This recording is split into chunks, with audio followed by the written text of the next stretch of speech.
नमस्कार, मेरा नाम है स्नेहा और आज की इस वीडियो में क्लास 9th बायोलॉजी हम लोग स्टार्ट करने वाले हैं और chapter number 1 cell the fundamental unit of life, कोशिका जीवन की मौलिक या मूलभूत इकाई, इस पार्ट या फिर इस चैप्टर को हम लोग आज पढ़ने वाले हैं। आज इसकी शुरुआत करेंगे एक इंट्रोडक्शन और साथ ही साथ कुछ टॉपिक को भी हम लोग इसमें कवर कर लेंगे। ठीक है, तो आज की इस वीडियो में इस चैप्टर को हम लोग स्टार्ट करने वाले हैं। तो चलिए बिना देर किए इस चैप्टर को हम लोग शुरू करते हैं। ठीक है, तो आज का जो हमारा टॉपिक है, देखिए सेल के बारे में आप क्लास 8 में भी आप इससे परिचित हैं। ठीक है, उसमें आपने क्या पढ़ा था कि सबसे पहले हमारे जीवन की शुरुआत किस प्रकार से होती है, मतलब हमारा शरीर किससे बनता है। तो उसमें आप पढ़ते हैं कि सबसे पहले कोशिका का निर्माण होता है, फिर कोशिका से ऊतक बनते हैं, ऊतक से फिर अंग बनते हैं, अंग से अंग तंत्र, फिर उसके बाद जो है एक संपूर्ण जीव का निर्माण हो जाता है। इसके बाद जो क्लासेस में आप आते जाते हैं तो उसमें आपको डेप्थ में हर चीज़ जो है आप थोड़ा डिटेल में जानते हैं। तो आज की इस वीडियो में क्लास 9th में आप पढ़ते हैं कि कोशिका की क्या मतलब होती क्या है कोशिका। ठीक है, कैसे इसकी खोज हुई, किस प्रकार से इसका निर्माण होता है। ठीक है, क्या सिद्धांत हैं इसके, क्या प्रिंसिपल्स हैं, तो इन सब चीज़ों के बारे में हम समझते हैं इस चैप्टर में। ठीक है, तो इस चैप्टर को स्टार्ट करते हैं। तो सबसे पहले तो चैप्टर का नाम क्या है, सेल दी फंडामेंटल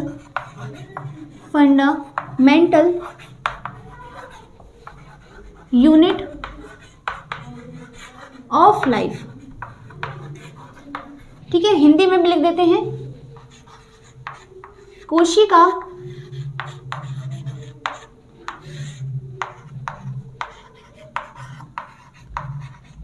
जीवन की मौलिक या फिर मूलभूत, ठीक है कोई कुछ भी बोल दो, मूलभूत इकाई। ठीक है, अब चैप्टर को समझने के लिए ज़रूरी है कि सबसे पहले तो हमें ये पता होना चाहिए कि सेल क्या है। ठीक है, यहाँ पर हम अगर इस चैप्टर से ही समझना चाहें, यानी कि चैप्टर का जो टाइटल है, जो नाम है, अगर उसी से हम समझना चाहें तो आप देख सकते हैं कि जो चैप्टर है वो खुद ही एक डेफिनेशन बता रहा है सेल की, कि इसमें इसका मतलब क्या है, यानी कि सेल बेसिकली है क्या। ठीक है, यहाँ पर इन्होंने लिखा है कि सेल जो है वो एक फंडामेंटल यूनिट है, यानी कि एक मूलभूत इकाई है किसकी, जीवन की। मतलब क्या है इसका, तो सबसे पहले हम इसे तोड़ते हैं क्योंकि बायोलॉजी का ये एक फॉर्मूला है, एक रूल है कि अगर हम शब्दों को तोड़ तोड़ कर पढ़ें तो हमें आसानी होती है चीज़ों को समझने की और हमें भली भांति वो चीज़ जो है वो समझ में आ जाती है। ठीक है, अगर मैं इसको तोड़ूं तो यहाँ पर देखो इन्होंने कहा है कि सेल क्या है, एक फंडामेंटल यूनिट है। यहाँ पर फंडामेंटल शब्द का मतलब समझो पहले। ठीक है, मूलभूत शब्द जो है ये किससे रिलेट करता है। ठीक है, फंडामेंटल का मतलब क्या होता है कि अगर मैं आपसे एक क्वेश्चन पूछूं, ठीक है, आपसे मैंने एक सवाल किया है कि बताइए कि कृषि करने के लिए सबसे ज़रूरी चीज़ जो होती है वो क्या है, तो आप कहेंगे कि ऐसे तो बहुत सी चीज़ें हैं जो कृषि करने के लिए ज़रूरी है ना, यानी कि जैसे कि बीज हो गया, ठीक है, जल हो गया, खाद हो गया, ये सब चीज़ें। लेकिन सबसे महत्वपूर्ण चीज़ जो होनी चाहिए कृषि करने के लिए वो हमारी कौन सी है, वो है हमारी कि हमारे पास क्या होना चाहिए, एक ज़मीन होनी चाहिए, एक एरिया होना चाहिए। राइट, यानी कि हमें अगर कृषि करनी है तो उससे पहले हमें उसके लिए एक बेस की ज़रूरत पड़ती है, यानी कि हमारे पास एक ज़मीन होनी चाहिए जिस पर हम खेती कर सकें, है ना। तो यहाँ पर मैं इसको रिलेट कर सकती हूँ किससे, एक बेस से। यानी कि अगर मैं आपसे कहूँ वो ग्राउंड ना हो, वो एरिया ना हो, तो क्या आप खेती कर सकते हो, क्या आप कृषि कर सकते हो, तो आप कहोगे कि ये इम्पॉसिबल है ना, ये बिल्कुल इम्पॉसिबल है, बिल्कुल नामुमकिन है, क्योंकि बिना ज़मीन के हम खेती कर ही नहीं सकते हैं। अगर हमें एक फूल भी, अगर हमें एक पौधा भी लगाना है तो उसके लिए भी हमें एक बेस यानी कि एक पॉट यानी कि गमले की ज़रूरत पड़ती है ना। तो उसी प्रकार से हम कह सकते हैं कि जो सेल है वो एक बेस का काम करता है, एक आधार का काम करता है, किसके लिए, जीवन को बनाने के लिए, यानी कि लाइफ को ऑरिजिनेट करने के लिए। बात समझ में आई, यानी कि यहाँ पर ये बता रहे हैं कि सेल क्या है, एक फंडामेंटल टाइप का है, यानी कि एक बेस है जिस पर हम जीवन को बना सकते हैं। ठीक है, खेती से समझो ना, खेती करने के लिए ज़रूरी चीज़ क्या है कि आपके पास ज़मीन होनी चाहिए, और अगर ज़मीन नहीं होगी तो आप खेती कर सकते हो, नहीं कर सकते हो। ठीक है, तो वही चीज़ यहाँ पर बोली जा रही है। बात समझ में आई। दूसरा शब्द है यहाँ पर यूनिट। का मतलब क्या है, बहुत बड़ी चीज का छोटा सा रूप, यानी कि सेल क्या है, लाइफ का बहुत छोटा रूप है, यानी कि शुरुआत इसकी किससे हो रही है, सेल जो है लाइफ की शुरुआत है, यानी कि स्टार्टिंग पॉइंट है। तो मैं यहाँ पर बोल सकती हूँ कि सेल जो है, यूनिट की अगर मैं बात करूँ तो यूनिट के लिए मैं कह सकती हूँ कि सेल ही वो स्टार्टिंग पॉइंट है, वही स्टार्टिंग पॉइंट है जहाँ से जीवन की शुरुआत होती है, या फिर जीवन की यानी लाइफ की जो जर्नी है वो शुरू होती है। या फिर मैं कह सकती हूँ इकाई का, यूनिट को अगर मैं रिलेट करूँ सेल के साथ, तो सेल को मैं ऐसे कह सकती हूँ कि सेल वो स्टार्टिंग पॉइंट है जहाँ से जीवन की शुरुआत होती है, यानी कि लाइफ जो है वो स्टार्ट होती है। बात समझ में आई? यानी हम सभी जितने भी जीवधारी हैं इस धरती पर, ठीक है, इस दुनिया में, वो सभी ही किससे बने हैं, सेल से बने हैं। यानी कि इसको यूनिट से रिलेट किया गया है कि ये क्या है, वो यूनिट है जो किसको बनाती है, जो किसको बनाती है, लाइफ को बनाती है। ठीक है, यानी कि बहुत बड़ी चीज का, अब लाइफ क्या है, बहुत जीवन, तो जीवन को बनाने के लिए किसकी जरूरत पड़ेगी, सेल की जरूरत पड़ेगी। ये क्या है, उसकी इकाई है, यूनिट है ना। जैसे कि भाषा की इकाई क्या है, अक्षर है, अक्षर से मिलकर ही फिर शब्द बनते हैं, शब्द से मिलकर ही वाक्य बनता है। तो इस तरह से मैं रिलेट कर सकती हूँ कि भाषा की जो इकाई है वो क्या है, अक्षर है ना। तो बस अब चैप्टर का मतलब मीनिंग है कि सेल क्या है, वो इकाई है, वो एक मूलभूत इकाई है, यानी कि एक बेसिक यूनिट है, एक बेसिक यूनिट है जो कि किस निर्माण करती है, वो जीवन का निर्माण करती है। ठीक है, बात समझ में आई? तो अब हम पढ़ते हैं, आगे चलते हैं कि सेल की डिस्कवरी क्या हुई। ठीक है, सेल डिस्कवरी के बारे में पढ़ते हैं, फिर इसके बारे में और भी चीज़ों के बारे में हम समझते हैं। ठीक है, तो चलिए इसको रफ कर देते हैं।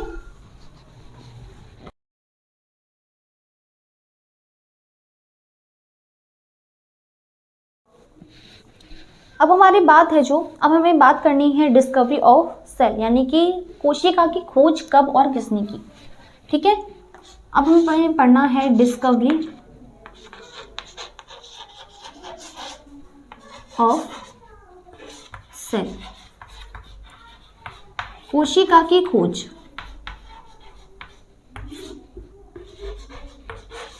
किसने की थी और कब की थी। ठीक है, तो कोशिका की खोज जो है किसने की थी, सबसे पहले बात आ जाती है किसने।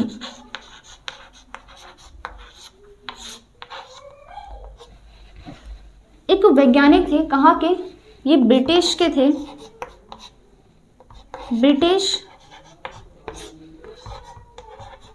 वनस्पति शास्त्री थे, वनस्पति शास्त्री, यानी कि पेड़ पौधों का अध्ययन करने वाला जो होता है ना, बॉटनिस्ट, उसको बोलते हैं वनस्पति शास्त्री।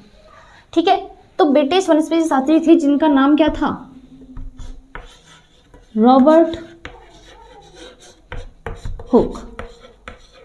क्या नाम था उनका, रॉबर्ट हुक, ए है ये। ठीक है, रॉबर्ट हुक, हिंदी में लिख देते हैं इनका नाम, रॉबर्ट हुक। इन्होंने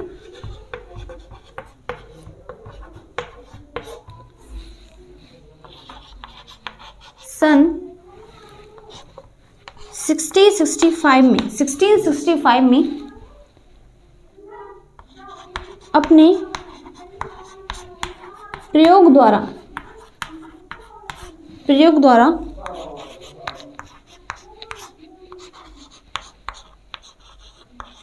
कॉर्क में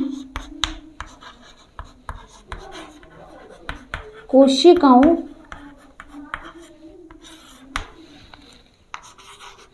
का पता लगाया। अब इसका मतलब क्या है देख लेते हैं। एक वैज्ञानिक थे, ठीक है, जिनका नाम क्या था, रॉबर्ट हुक लिखा है। कहाँ के रहने वाले थे ये, ब्रिटिश के रहने वाले थे, और एक बॉटनिस्ट थे, यानी कि वनस्पति शास्त्री थे।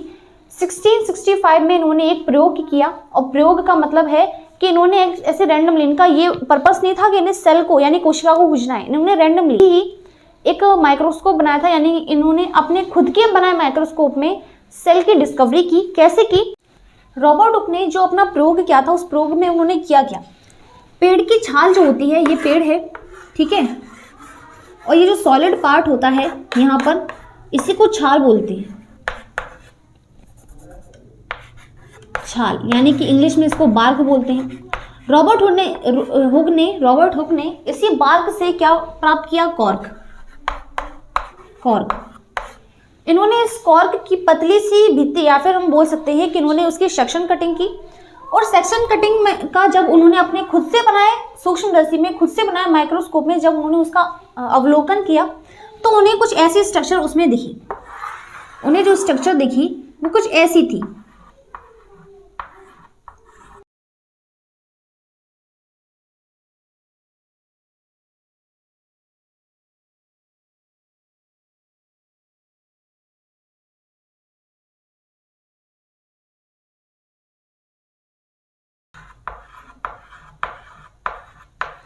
ठीक है, तो ऐसी स्ट्रक्चर उन्हें देखने को मिली किसके अंदर? माइक्रोस्कोप के अंदर।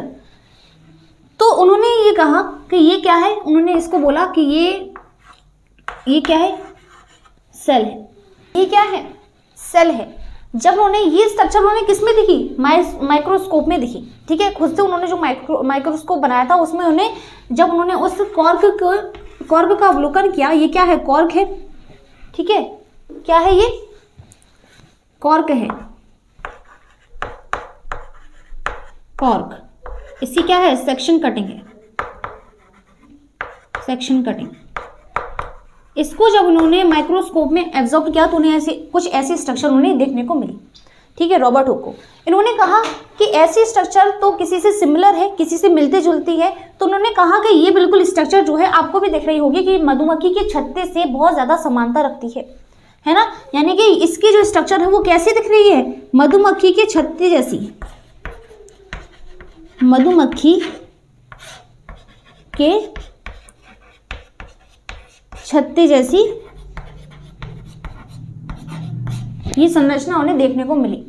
ठीक है, तो उन्होंने कहा कि जैसे मधुमक्खी के छत्ते में छोटे छोटे कमरे टाइप के बने रहते हैं इस टाइप से, और ऐसे ही कमरे क्योंकि मुझे कॉर्क की पतली भित्ति में मुझे देखने को मिल रही है जब मैंने इसका अवलोकन किया, तो उन्होंने कहा कि ये पतले पतले कमरे जो हैं ये ही क्या है? सेल है। ठीक है, ये क्या है? सेल है। तो उन्होंने कहा है कि कॉर्क के अंदर जो मुझे छोटे छोटे कमरे देखने को मिले हैं, जो कि मधुमक्खी के छत्ते में जिस प्रकार से कमरे बने रहते हैं, जिसमें मधुमक्खी के छत्ते में भी ऐसे कमरे बने रहते हैं जिसमें वो हनी को स्टोर करके रखती हैं। अपना जो भी खास सामान होगा उसको क्या करती हैं? वो संग्रहित करती हैं उन छोटे छोटे कमरों में। तो ऐसे कोठरियां या फिर छोटे छोटे कमरे बन रहते हैं, ये आपको दिख रहे हैं ना। तो इन छेदों में ही, तो इस छेद को या फिर इस छोटे से कमरे को उन्होंने सेल बोला, या फिर हिंदी में इसे कहा उन्होंने कोशा। क्या कहा? कोशा कहा। ठीक है, तो इसी को उन्होंने कहा। तो इस तरह से इसकी डिस्कवरी हो गई, किसकी? सेल की डिस्कवरी हुई। तो उन्होंने कहा, अब हम यहाँ से कह सकते हैं कि जो सेल है, क्योंकि इन्होंने हुक हैं, उन्होंने कहा कि कोशिका जो मुझे देखने को मिली वो किसके समान थी? मधुमक्खी के छत्ते में जिस प्रकार से छोटे छोटे कमरे बने रहते हैं उसी के समान थी, और उसको मैंने कोशिका बोला। तो अब मैं कह सकती हूँ कि यहाँ पर जिस लैटिन वर्ड से कोशिका वर्ड निकला है वो लैटिन वर्ड कौन सा है? वो लैटिन वर्ड जो है,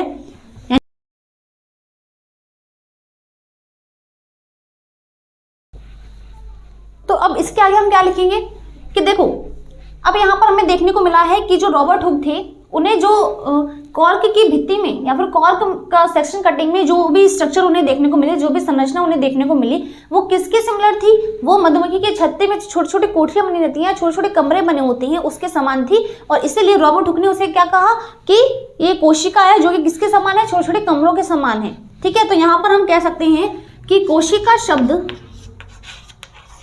कोशिका यानी कि सेल शब्द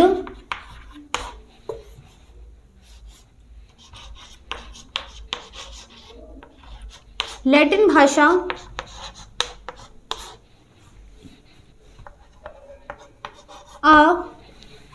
लिटिल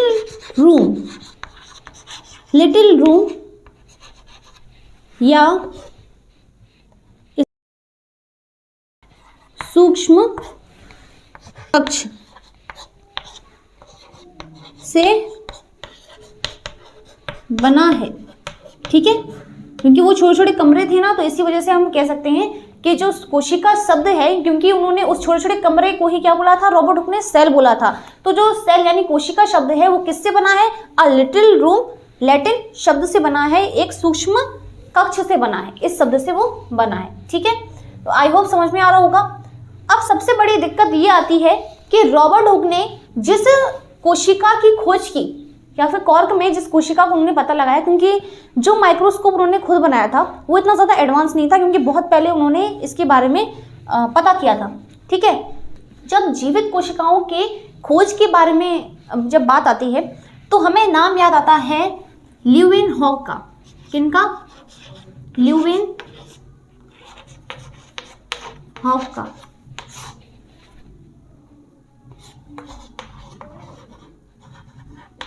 ल्यूवेन,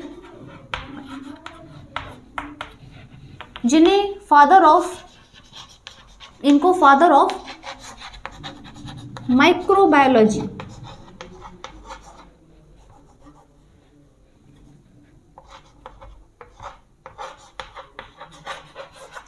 ठीक है, इन्हें क्या बोला जाता है? इन्हें फादर ऑफ माइक्रोबायोलॉजी कहा जाता है, यानी कि इन्हें सूक्ष्म जीव विज्ञान के पिता इन्हें कहा जाता है। इन्हें क्या कहा जाता है? सूक्ष्म जीव विज्ञान के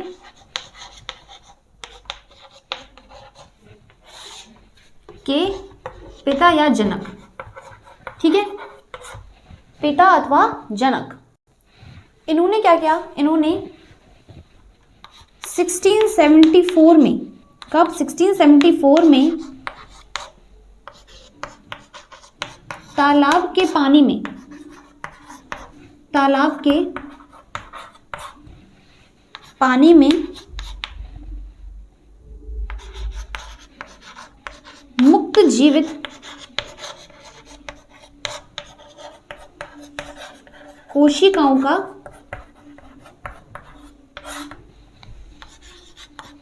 पता लगाया। ठीक है, क्योंकि देखो रॉबर्ट हुक ने जिस कोशिका का पता लगाया था, यानी कि जो कॉर्क की जो सेल्स थी, कॉर्क की जो कोशिकाएं थी वो कैसी थी? वो डेड थी, यानी कि रॉबर्ट हुक ने डेड सेल का पता लगाया था, मृत कोशिकाओं का। डेड सेल, ये कैसी थी? मृत कोशिकाएं थी। फिर उसके बाद जो ल्यूवेनहॉक थे, इन्होंने 1674 में तालाब के पॉन्ड वाटर जो होता है उसमें इन्होंने फ्री लिविंग सेल्स, ठीक है, यानी कि मुक्त जीवित कोशिकाओं का पता लगाया था। ठीक है, तो इन्हें माइक्रोबायोलॉजी, फादर ऑफ माइक्रोबायोलॉजी भी इनको कहा जाता है। ठीक है, तो आप याद रखेंगे रॉबर्ट हुक ने क्या किया था? इन्होंने सेल को, इन्होंने डेड सेल की डिस्कवरी की थी, और जो ल्यूवेनहॉक थे इन्होंने लिविंग सेल की डिस्कवरी की थी। ठीक है, और इन्होंने लिविंग सेल की डिस्कवरी की थी किसमें? पॉन्ड वाटर, यानी तालाब के पानी में जीवित कोशिकाओं का पता लगाया, और इन्होंने कॉर्क में, यानी पेड़ की छाल से जो कॉर्क प्राप्त हुआ उसमें इन्होंने मृत कोशिकाओं का पता लगाया था। आप लोग अच्छे से देख लीजिए, इसे नोट करिए, फिर हम लोग आगे चलते हैं। ठीक है, तो कुछ इंपॉर्टेंट डिस्कवरीज हैं जिन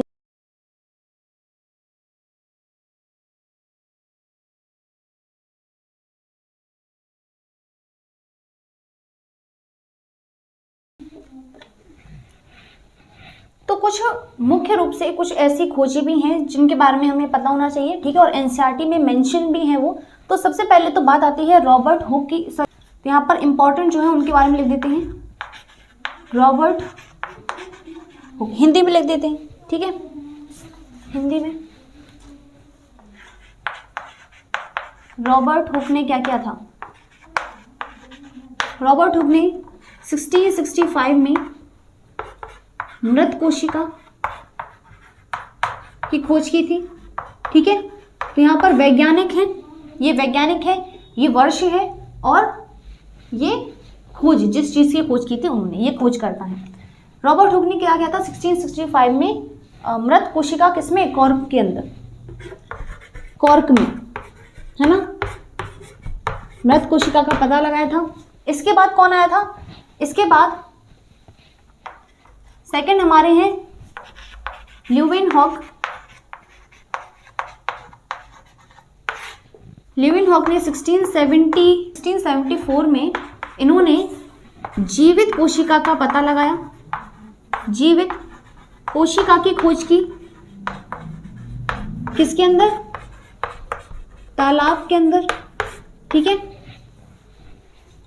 फिर इसके बाद रॉबर्ट ब्राउन के बारे में अगर हम बात करें तो रॉबर्ट ब्राउन ने 1831 में केंद्रक की खोज की। ठीक है। इसके बाद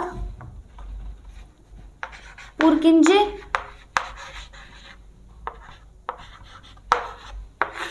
ने 1839 में जीव द्रव्य की खोज की।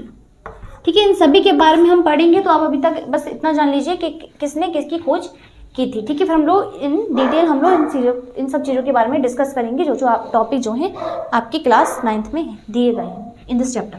ठीक है, तो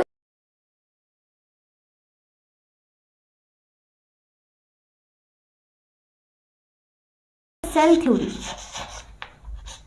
थ्योरी कोशिका सिद्धांत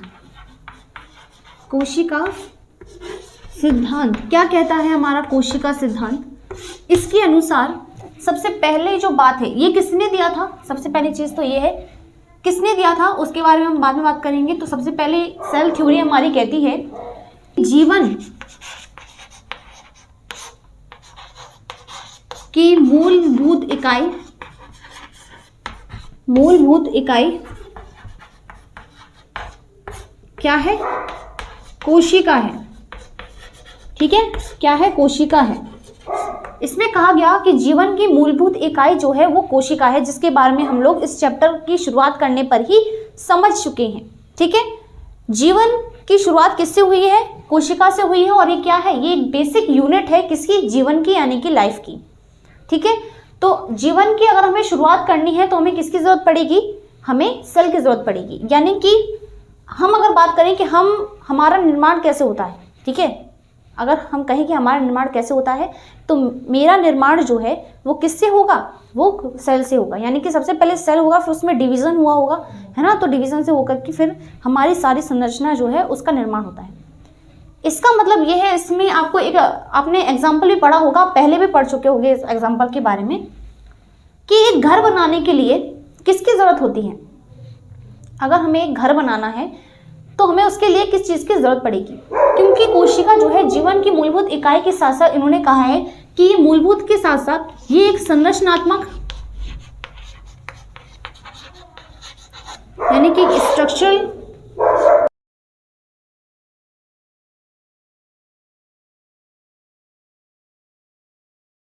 ठीक है, एक स्ट्रक्चर और कार्यात्मक, यानी कि फंक्शनल यूनिट है। यूनिट यानी कि इकाई है। कोशिका क्या है? जीवन की मूलभूत संरचनात्मक एवं कार्यात्मक इकाई है। ठीक है, इसका मतलब क्या है कि अगर हम सबसे पहले समझे संरचनात्मक का मतलब क्या है। संरचनात्मक का अगर मैं अर्थ समझाऊं तो इसका मतलब क्या है कि देखो, सेल जो है वो खुद में एक तरह से पूर्ण है, यानी कि खुद में वो कंप्लीट है। एक सेल की अगर मैं बात करूं तो वो ये पूरी तरीके से क्या है? कंप्लीट है। ठीक है, जैसे कि हम कहते हैं ना कि जीव में क्या क्या लक्षण होने चाहिए ये बताने के लिए कि वो क्या है? जीवित है या फिर उसमें लाइफ है। कैसे पता कर सकते हैं कि कोई भी इंसान क्या है? वो जीवित है, ठीक है, उसमें लाइफ है। तो हम क्या कहते हैं? खाना पीना, सोना, जागना, उठना, बैठना, ये सारे ही लक्षण किसके हैं? जीवन के हैं। बट ऐसा नहीं है, आप जानते हैं, अगर आप नहीं जानते हैं तो मैं बता दूं, जीवन जिन दो चीजों में पाया जाता है वो दो चीजें हैं। पहला तो है प्लांट और दूसरा है एनिमल। ठीक है, प्लांट यानी कि पादप और दूसरा है जंतु। इन दोनों में ही जीवन जो है विद्यमान होता है, यानी दोनों में ही जो लाइफ के कैरेक्टर्स हैं वो पाए जाते हैं। तो मैं कह सकती हूँ कि रेस्पिरेशन, एक्सक्रिएशन, ठीक है, और बाकी सारी चीजें, सभी चीजें हम बोल सकते हैं। तो वो सारी अवशोषण, तो ये सब चीजें किसमें होती हैं? एक जीवित इंसान में तो होती है, यानी इंसान नहीं बोल सकते, जीवित या फिर एक सजीव में होते हैं, है ना। तो ये सारे ही लक्षण, यानी कि श्वसन, अवशोषण, प्रजनन, ठीक है, अंतर्ग्रहण, तो ये सारी ही चीजें जो है सजीव के लक्षण हैं। और ये सभी लक्षण जो है पादप और जंतु दोनों में ही पाए जाते हैं। और इन दोनों का ही निर्माण जो है वो किससे होता है? इसके बारे में आप सेकंड वाली लाइन जो है वो हमें बताती है। यानी कि अभी इतना समझ लो कि सेल जो है वो खुद में कंप्लीट होता है, यानी कि एक सेल की अगर मैं बात करूं तो एक सेल के अंदर ये सारी ही चीज़ें होती हैं, यानी सेल के अंदर रेस्पिरेशन भी होता है, ठीक है, प्रजनन भी होता है, इसमें स्वजनन होता है। सेल के अंदर क्या होता है? स्वजनन की क्षमता होती है, ठीक है, डिवाइड करती जाती है ना एक सेल, तो क्यों होती है? उसमें स्वजनन की क्षमता होती है ना। तो सारी ही क्रियाएं जो है एक सेल के अंदर होती हैं, तो हम कह सकते हैं कि जो कोशिका है उसमें सारी चीज़ें होती हैं। संरचनात्मक का मतलब है कि अगर हम कहें कि एक घर बनाने के लिए उसके बेस की अगर मैं बात करूं कि घर का जो बेस है वो क्या है, क्योंकि घर का निर्माण किससे हुआ है? अगर मैं कहूं कि घर किस चीज़ से बना है तो हम कह सकते हैं कि अगर मुख्य रूप से अगर हम देखें तो वो एक ईंट से बना है। किससे बना है? ईंट से। अगर मैं ईंट को सेल से कंपेयर करूं तो आपने क्लास 8 में पढ़ा होगा कि सेल से क्या बनते हैं? ऊतक बनते हैं। तो ईंट को मैं कह सकती हूँ कि इससे क्या बनती है? दीवार बनती है। और सेल से मैं कह सकती हूँ कि इससे ऊतक बनते हैं। तो अगर मैं सेल को ईंट से और ईंट को सेल से कंपेयर कर रही हूँ तो मैं दीवार और ऊतक और दीवार एक दूसरे को इनको कंपेयर कर सकती हूँ, है ना, एक दूसरे से इनकी तुलना कर सकती हूँ। इसके बाद अगर मैं बात करूँ कि दीवार से क्या बना? कमरा बना, कमरा बना, ठीक है, कमरा बना। और कमरे को अगर मैं कहूँ कि ये है अंग, क्या है? अंग है। और ऊतक के बाद भी क्या बनते हैं? अंग बनते हैं। और कमरा के बाद अगर मैं सीधा बोल दूं कि घर बन गया, ठीक है, घर बन गया, तो घर किसको दर्शा रहा है? घर बता रहा है कि ये एक पूरा अंग तंत्र बन चुका है, अंग तंत्र बन चुका है, ठीक है। इस तरह से मैं कंपेयर कर सकती हूँ। तो मैं कह सकती हूँ कि एक अंग तंत्र या फिर एक पूरा सिस्टम बनाने के लिए जिस छोटी चीज की जरूरत पड़ी है वो क्या थी? ईंट थी। और अगर मैं कहूँ कि पूरा मतलब एक घर बनाने के लिए सबसे छोटी चीज की जरूरत पड़ी वो क्या थी? ईंट थी। उसी प्रकार से अंग तंत्र का निर्माण करने के लिए सबसे छोटी चीज जिस चीज की जरूरत थी वो क्या थी? सेल थी। तो इस तरह से आप बोल सकते हो कि सेल क्या है? एक स्ट्रक्चरल यूनिट है किसकी? लाइफ की, ठीक है। तो वो हम कह सकते हैं, हम कहते क्या है, ये सत्य है कि हमारे शरीर को आकार, आकृति, ये सारी ही चीजें कौन प्रदान करता है? सेल यानी कि कोशिका, ठीक है। तो कोशिका अगर नहीं होती तो हम भी नहीं होते, क्योंकि हमारा निर्माण ही किससे होता है? कोशिका से होता है। बात समझ में आई? तो इसी वजह से सेल जो है वो एक स्ट्रक्चर बनाता है, ठीक है। सेल बनेगा, फिर उससे ऊतक बनेगा, ऊतक से फिर अंग, और इसको उन्होंने बोला है कि ये कैसे है? कार्यात्मक इकाई है, यानी कि एक फंक्शनल यूनिट है। यूनिट का मतलब क्या है कि अगर मान लो सेल जो है, सेल ने सारे ही ऑर्गन सिस्टम बना दिए, इन्होंने सारे ही अंग तंत्र बना दिए। सेल से अंग तंत्रों का जो निर्माण हुआ, फिर अंग तंत्र जो है अपना अपना काम करते हैं और सभी अंग तंत्रों से मिलकर ही हमारा एक ऑर्गेनिज्म बनकर तैयार होता है ना। यानी कि हम तैयार होते हैं क्योंकि हमारे अंदर ही सारे सिस्टम जो है विद्यमान है, पाए गए हैं, ठीक है। तो अंग तंत्र को मिलाकर ही क्या बनता है? एक लिविंग ऑर्गेनिज्म बनता है, ठीक है, एक जीव बनता है।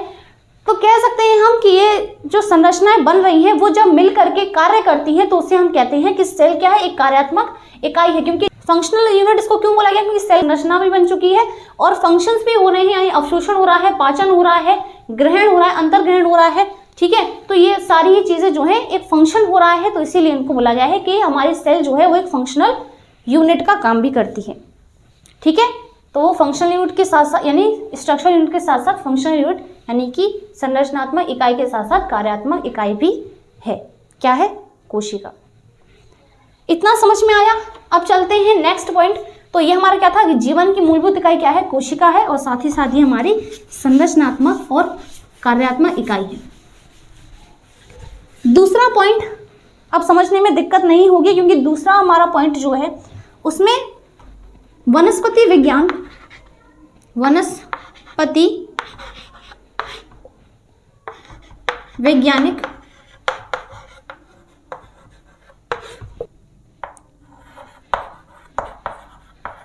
श्लाइडेन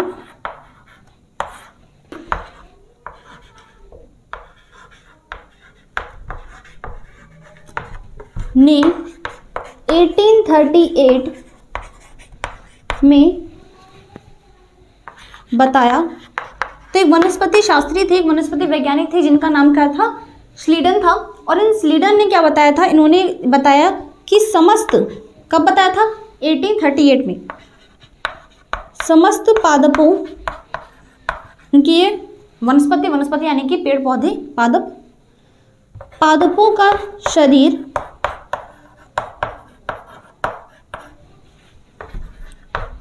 कोशिका से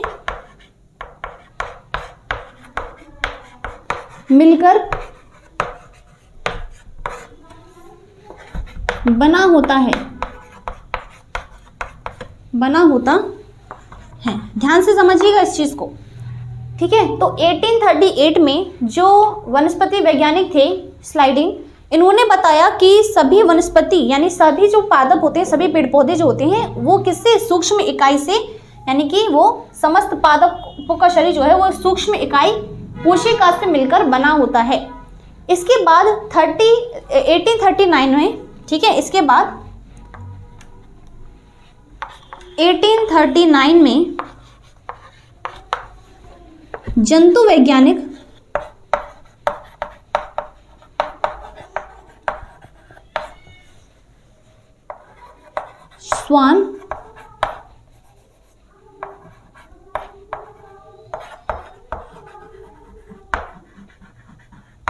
स्वान ने बताया कि समस्त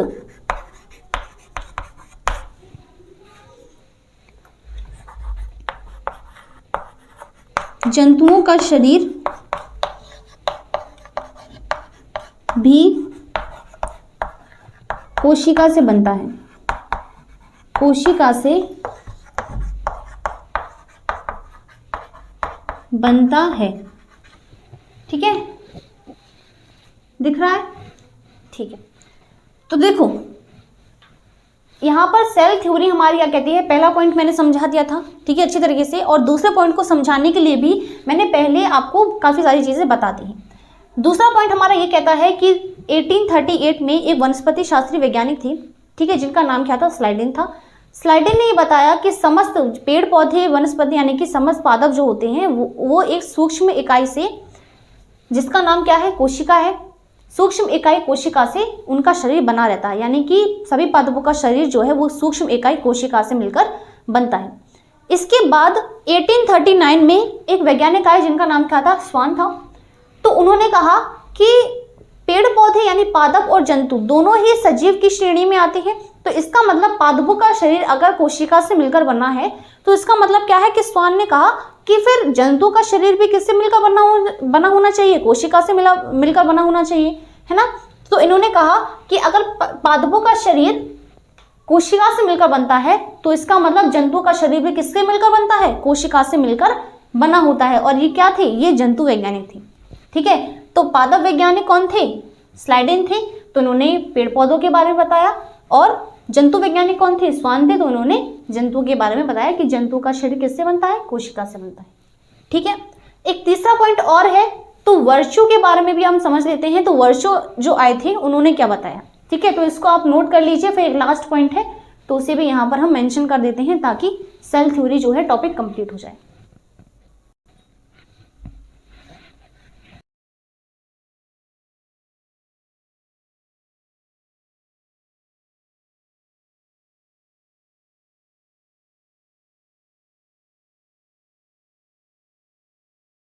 इसके बाद वर्चू, इसके बाद कौन आया, वर्चू आए। वर्चू ने सन 1855 में बताया कि नई कोशिकाओं का निर्माण, नई कोशिकाओं का निर्माण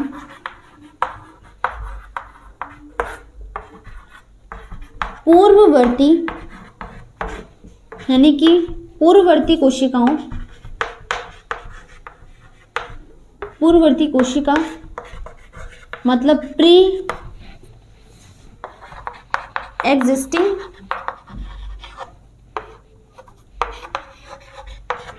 सेल से होता है। जो वर्चू थे इन्होंने 1855 में बताया कि आप लोग पढ़ रहे हो कि सेल थ्योरी में इतनी ये चीज़ें हैं, ये चीज़ें हैं। तो इन्होंने कहा कि जो नई कोशिकाएं होती हैं, ठीक है, जो नई कोशिकाएं होती हैं उनका निर्माण पहले से मौजूद कोशिकाओं से ही होता है, यानी कि जो पुरानी कोशिका होगी उसी से किसका निर्माण होगा, नई कोशिका का निर्माण होगा। जंतु दो प्रकार के होते हैं, एक होते हैं एक कोशिक और दूसरे होते हैं बहुकोशिक। ठीक है, एक कोशिक जंतु यानी कि जिनका शरीर जो है वो सिर्फ एक कोशिका से मिलकर क्या एक कोशिका से बना हो, और बहुकोशिक जंतु उसे कहते हैं जिसका निर्माण बहुत अलग अलग प्रकार की कोशिकाओं से बना हो, यानी कि बहुत सारी कोशिकाओं से बना हो। ठीक है, तो उन्होंने कहा है कि कोशिका जो है, नई कोशिका जो बनेगी वो पुरानी कोशिका से ही बनेगी, यानी कि एक कोशिका होगी। अब पुरानी कोशिका से नई कोशिका का निर्माण कैसे होगा, इसका मतलब क्या है कि उसमें डिवीजन होगा। ठीक है, उसमें डिवीजन होगा यानी कि वो बटेगी, तो बटकर क्या बना लेगी, दो कोशिकाएं बना लेगी। तो इस प्रकार से डिवीजन के यानी कि विभाजन के दौरान एक कोशिका से अन्य कोशिकाओं का निर्माण होगा। अभी हम लोग पढ़ेंगे कि विभाजन किस प्रकार से होता है, ये कितने प्रकार का होता है ना, संसूत्री, फिर हम इसे अर्धसूत्री विभाजन, तो सभी के बारे में हम समझेंगे। ठीक है, तो विभाजन को इस प्रकार से समझो कि अगर मैं कहूँ कि मान लीजिए कैसे हम समझाएं, एक एप्पल है। ठीक है, मान लीजिए एक एप्पल है, ये एप्पल है, ये एप्पल है। अगर मैं कहूँ कि इस एप्पल को मुझे दो भागों में बांटना है, तो इससे मैं क्या करूँगी, बीच से काट दूंगी। अगर मैं कहूँ कि इस एप्पल को मुझे 4 भागों में बांटना है, तो मैं इसे एक बार और काट दूंगी। ठीक है, तो ये क्या है कि एक एप्पल जो है 4 भागों में बट गया, ये 1 2 3 4 भागों में बट गया। और भागों में काटना चाहूँ तो जब तक इसकी कैपेसिटी होगी ये इसको मैं काटती जाऊंगी।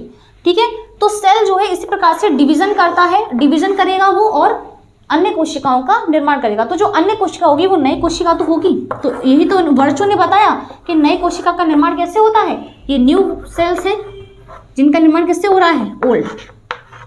ठीक है, ओल्ड सेल से हो रहा है, तो यही वर्चो ने बताया था। ठीक है, तो यही थी सेल थ्योरी, कोशिका सिद्धांत। काफ़ी सारी चीज़ों के बारे में हमने समझ लिया है। ठीक है, तो आज की क्लास यहीं पर ठीक है स्टॉप कर देते हैं। अब इसके आगे हम लोग समझेंगे नेक्स्ट वीडियो में। तो उम्मीद करती हूँ कि आपको जो ये लेक्चर था वो समझ में आया होगा, और जो चीज़ समझ में नहीं आई है कमेंट करके बता सकते हैं। So thank you so much for watching this video.